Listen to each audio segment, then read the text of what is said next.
안녕하세요. 배신의 장미입니다. 오늘의 사연 지금 시작합니다.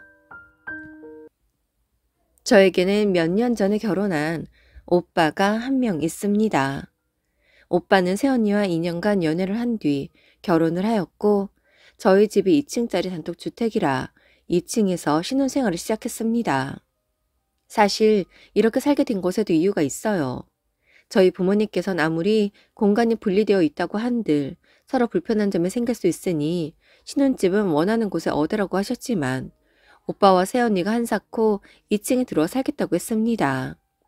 특히나 새언니가 주마다 저희 집에 와서 저희 부모님께 조르고 설득하고 했어요.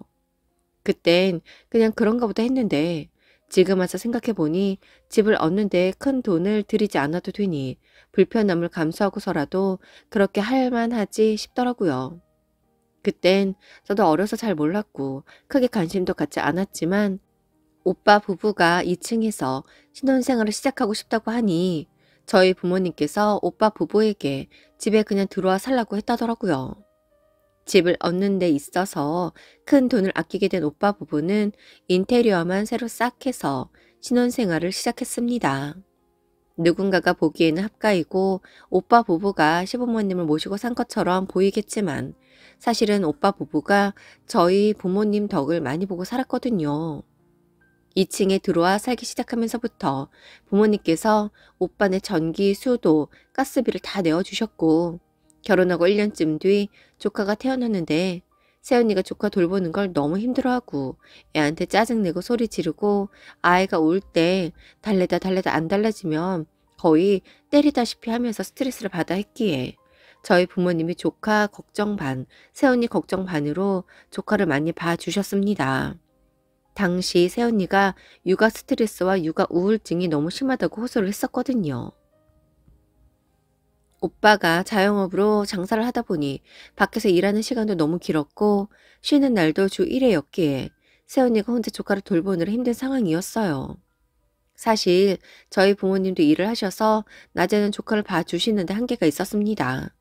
처음엔 엄마가 연차를 내고 봐주시곤 했지만 가끔이 아니라 자주 조카를 봐줘야 하는 상황이 오다 보니 조카가 6개월쯤 때부터는 어린이집을 보내며 오후 4시쯤 엄마가 퇴근하면서 조카를 데리고 와서 놀아주고 저녁 먹이고 씻기고 잠도 저희 집에서 재웠습니다.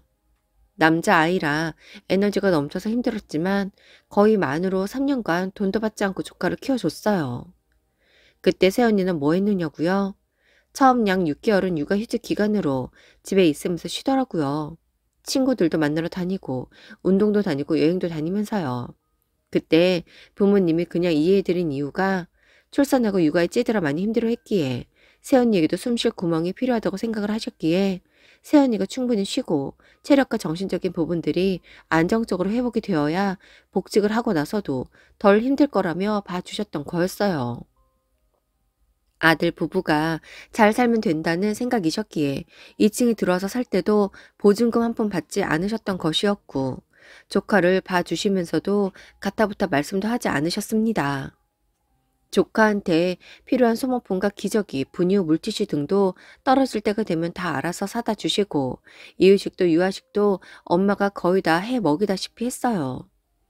요리가 서툰 새 언니가 시판 이유식을 배달시켜 먹이는 걸 보고 엄마가 아무리 잘 나와도 그날그날 직접 해 먹이는 것만 하겠느냐며 매일 아침 조카 이유식을 만들어 그날 먹이시곤 했어요.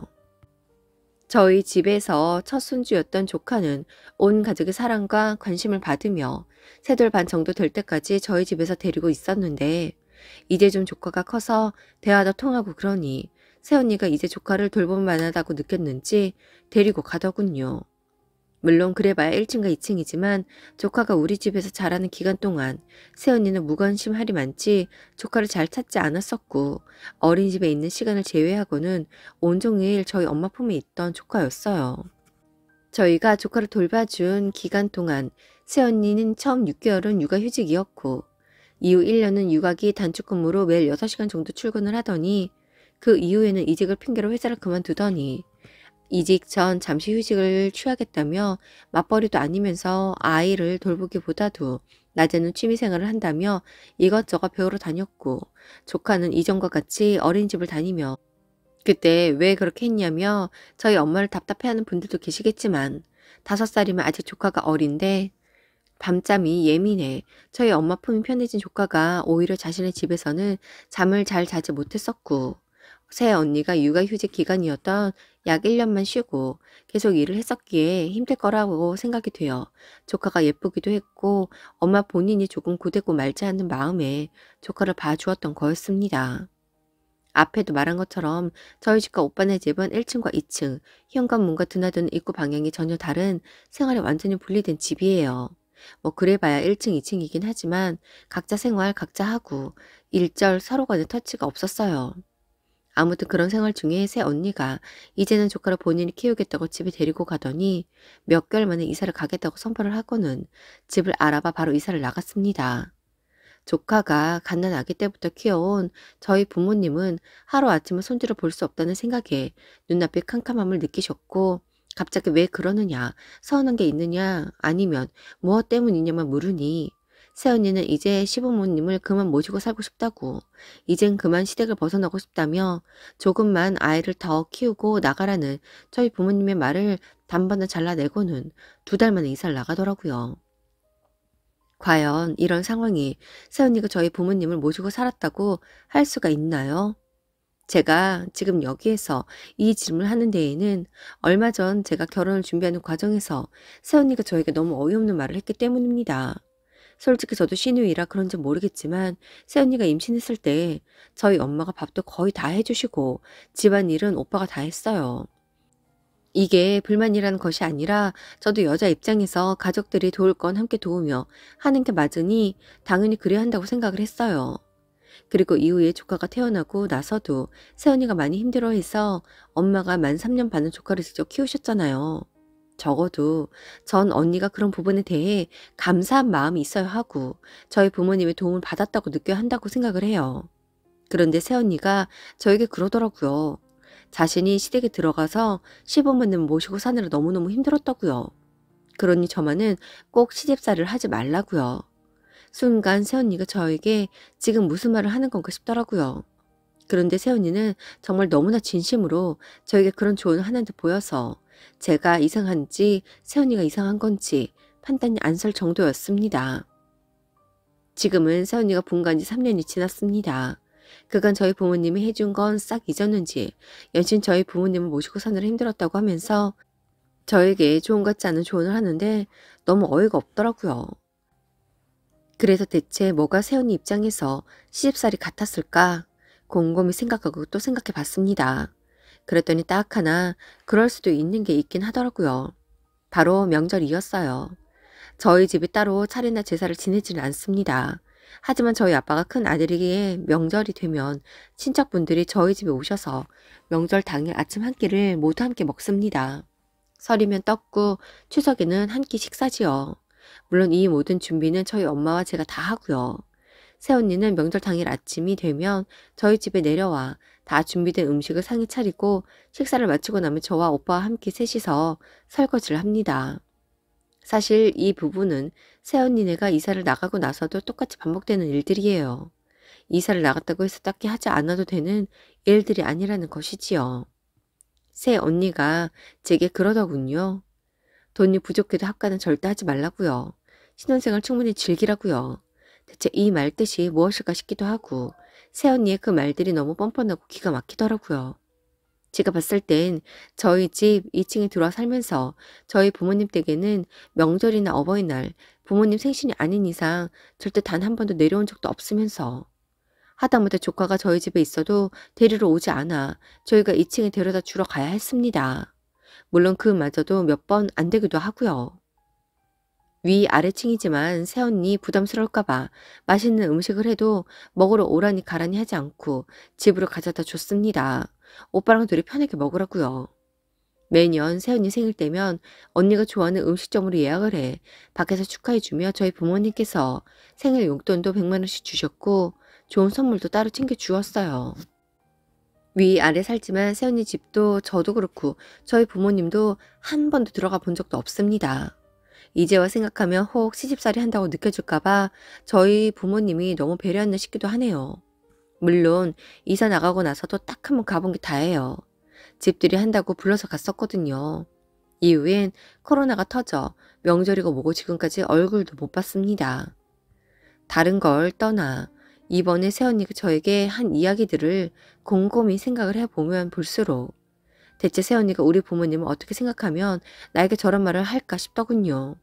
물론 시댁과 위아래로 산다는데 제가 생각한 것처럼 그리 간단한 문제가 아닐 수 있다는 거 저도 압니다. 가끔은 둘이 다투는 날도 있을 수 있는데 다투는 소리가 창문을 넘어갈까 걱정하여 감정을 삭할 때도 있었을 수 있으니까요. 하지만 그건 오빠와 새언니의 선택이었잖아요. 굳이 2층에 들어와 살지 말라고 했는데도 꾸역꾸역 들어와 살고 싶다며 저희 집에 올 때마다 애교 부리며 고집하던 새언니였습니다. 제가 옆에 같이 있었기에 똑똑히 기억해요. 며느리 불편할까 늘 모든 일은 엄마 혼자 하거나 아빠, 오빠 그리고 저와 하셨고 김장을 해도 새언니는 안 부르셨어요. 엄마가 조카를 봐주는 3년 반간 정말 10원 한 장 아예 봐줘서 감사하다며 엄마에게 준 적도 없으면서 대체 무슨 시집살이를 얼마나 했다는 건지 도통 이해가 안 가더라고요. 저희 부모님이 아들 보부 돈 아끼고 살라며 각종 공과금에 이것저것 반찬 해다 주는 건 다 받아먹고 아이 키우는 비용까지 저희 부모님이 떠안아도 모른 척 해놓고 그 돈 아껴서 저희들 배불려 쪼로록 인근 신도시 아파트로 이사 나가놓고 대체 무슨 시집살이를 했다는 건지. 그래서 새언니, 저희 부모님이 그렇게 시집살이를 많이 시키셨어요? 아가씨 듣기엔 좀 그렇겠지만 시부모님은 시부모님이에요. 아, 뭐 그야 그렇겠죠. 제가 저희 부모님이라 다 몰랐나 봐요. 뭘 그렇게 힘들게 하셨어요? 뭐 그렇게 물어본다면 딱 꼬집어 말할 건 없지만 그냥 같은 곳에 산다는 것만으로도 스트레스가 엄청나요. 그랬어요? 그런데 왜 들어와서 산다고 했어요? 분명히 저희 부모님이 2층에 들어오지 말라고 그냥 둘이 다른 곳에 집 마련하라고 한 것으로 알고 있는데 말이에요. 네? 아, 그때 사실 제가 우연히 알게 되었는데 그때 새언니 결혼자금 얼마 못 모았었다면서요? 오빠한테 1억 있다고 해서 둘이 1억씩 모아서 집 마련하고 결혼 준비하는 데 쓰자고 했는데 알고 보니 언니 꼴랑 2천만 원 있었다면서요. 그래서 저희 2층에 들어서 산다고 했던 거 아니에요? 아가씨, 그게 네, 이야기해보세요. 제가 오해를 했다면 사과드릴게요. 아, 그게 이야기해보시라고요. 왜요? 할 말 없어요? 꼴랑 2천만 원 들고 결혼해서 그 정도 집에서 그런 대접받고 살았으면 잘 산 거 아니에요? 좋은 시댁 만난 거 아니에요? 저희 부모님이 뭘 그렇게 잘못했는데요? 아들 며느리 먹을 반찬 매번 다 해서 올려다 줘. 며느리 불편할까 같은 곳에 안 산다고 생각하고 일자털치 안 해? 부르지도 않아. 육아하며 힘들어해서 3년 반간 아예 엄마가 애 다 키워줬고 육아에 들어가는 재반 비용 알아서 다 쓰셨잖아요. 그리고 엄마가 애 키워주는 동안 고맙다는 말 해봤어요? 용돈이라고 한번 드려봤어요. 오빠가 처음 몇 번 엄마한테 용돈 드렸다가 언니가 난리쳐서 그나마도 안 드리는 거 모를 줄 알았어요? 그러면 애한테 들어가는 분유값, 기저귀값, 장난감 비용 등등 언니가 댔어야죠. 대체 뭐가 시집살인데요? 혹시 명절이요? 1년에 2번? 그것도 엄마가 다 준비해 놓으면 상에 차리는 거. 그거 언니 혼자 했어요? 저랑 오빠랑 엄마랑 같이 했잖아요. 그날 하는 설거지? 그것도 우리 셋이 같이 했잖아요. 그것도 하기 싫었어요? 공짜로 애 맡기고 다 키워 놓으니 빼앗아 들고 데리고 가더니 시집살이 하느라 힘들었다며 그렇게 이사 나가버리고 우리 부모님이 어떠실지 생각은 해봤어요? 진짜 너무하네. 진짜 너무해요. 아가씨, 지금 나한테 신우이질 하는 거예요? 신우이질? 8년 만에 이런 말 처음 하는데 신우이질이요. 이게 고작 신우이질이에요? 한번 제대로 보여줘요? 뭐라고요? 시집살이 하지 말라고요? 힘들다고? 우리 엄마가 며느리살이 했다는 생각은 안 해요? 물론 새언니랑 오빠 똑같은 사람이라고 생각해요. 그런데 적어도 새언니가 그런 말을 입 밖으로 꺼내지 말았어야 한다는 거예요. 다들 참고 또 참고 지나가는데 뭘 잘했다고 입 밖으로 꺼내서 이런 감정을 다 토해내게 만들어요? 대충 눈치를 채고 있었지만 오늘 새언니 진심 알았으니 그 진심 저희 부모님께 전달할게요. 아가씨, 치사하게 이럴 거예요? 아, 됐어요. 더 이상 저에게 아무 말도 하지 마세요. 저는 그 길로 저희 부모님께 새언니가 제게 했던 말들을 전했고 며느리가 시댁을 그다지 좋아하지 않는다는 건 알고 있었지만 정작 저렇게 생각한다는 걸 알게 된 저희 부모님은 많이 속상해 하셨습니다. 그리고 며칠 뒤 오빠 부부를 불러 이야기하시더라고요. 저희 부모님 막 화내고 큰소리 내는 분들이 아니셔서 그냥 조용히 차분히 하지만 단호하게 말씀하시더라고요. 당신들께서 아들 부부 자리 잡고 살라고 한 일들을 그렇게 생각하고 매도할 줄 모르셨다고요. 배려한다고 최대한 배려한 모든 것들이 시집살이라고 생각을 한다고 하니 억울하기도 하시다고 하셨습니다. 부모님의 그 말씀들에 오빠는 그런 게 아니라고 했지만 새 언니는 뾰루퉁이 앉아 있다가 한마디 하더라고요. 아무리 잘해줘도 시댁은 시댁이고 시집살이는 시집살이라고요. 새언니의 그 말에 평생 저희에게도 큰소리 안 내어본 엄마가 얼굴이 붉어지시며 네가 그렇게 생각할 줄 몰랐다고 진심을 다하면 통할 거라고 생각을 했는데 그런 생각이었다면 그간 당신께서 노력한 게 모두 물거품인 것 같다며 우셨습니다. 그 모습을 보는데 너무너무 속상하더라고요. 이후 부모님은 오빠 부부에게 부모님 집에서 산 기간 동안 부모님으로부터 받은 각종 금전적인 혜택, 아이를 키워주는데 들어간 재반적인 비용, 공과금, 월세 등을 계산해서 청구하였습니다. 부모 자식 간에 돈 계산하는 거 제일 치사하다고 생각하는 분들이셨고 그래서 바라는 거 없이 베풀어 주셨던 것인데 새언니가 저리 나오니 당신들이 이런 마음을 이용하는 것 같아서 괘씸해서 안 되겠다고 하시더라고요. 분가할 때도 대출을 최대한 받아야 할 상황이라며 우는 소리를 하기에 부모님께서 이역을 해 주셨습니다. 단단히 화가 난 부모님께서 그 돈까지 다 돌려내라고 하니 이제와 발등에 불이 떨어져서 결혼하고 평생 안 하던 전화를 매일같이 하는 새언니. 그렇게 잘해줄 땐 그걸 감사한 줄 모르더니 이제와 이러는 거 뒤늦은 깨달음이 아니라 자신의 입이 방정이라는 것을 후회하는 것이겠지요. 아직 부모님은 오빠 부부에게 그 돈들을 다 받지 못했습니다. 요즘 대출 규제가 심하니 당장 마련할 방법이 없는 것 같더라고요. 하지만 저희 부모님은 받아낼 거라고 하시네요. 당신들이 평생을 갈아 모아놓은 노후자금과 삶을 갈아 자금을 보태주고 조카를 봐주셨는데 돌아온 건 그따위 말. 결혼 전에 새언니에게 잘 배웠습니다.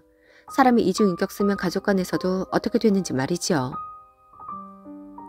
오늘도 함께 해주셔서 감사합니다. 지금까지 배신의 장미였습니다.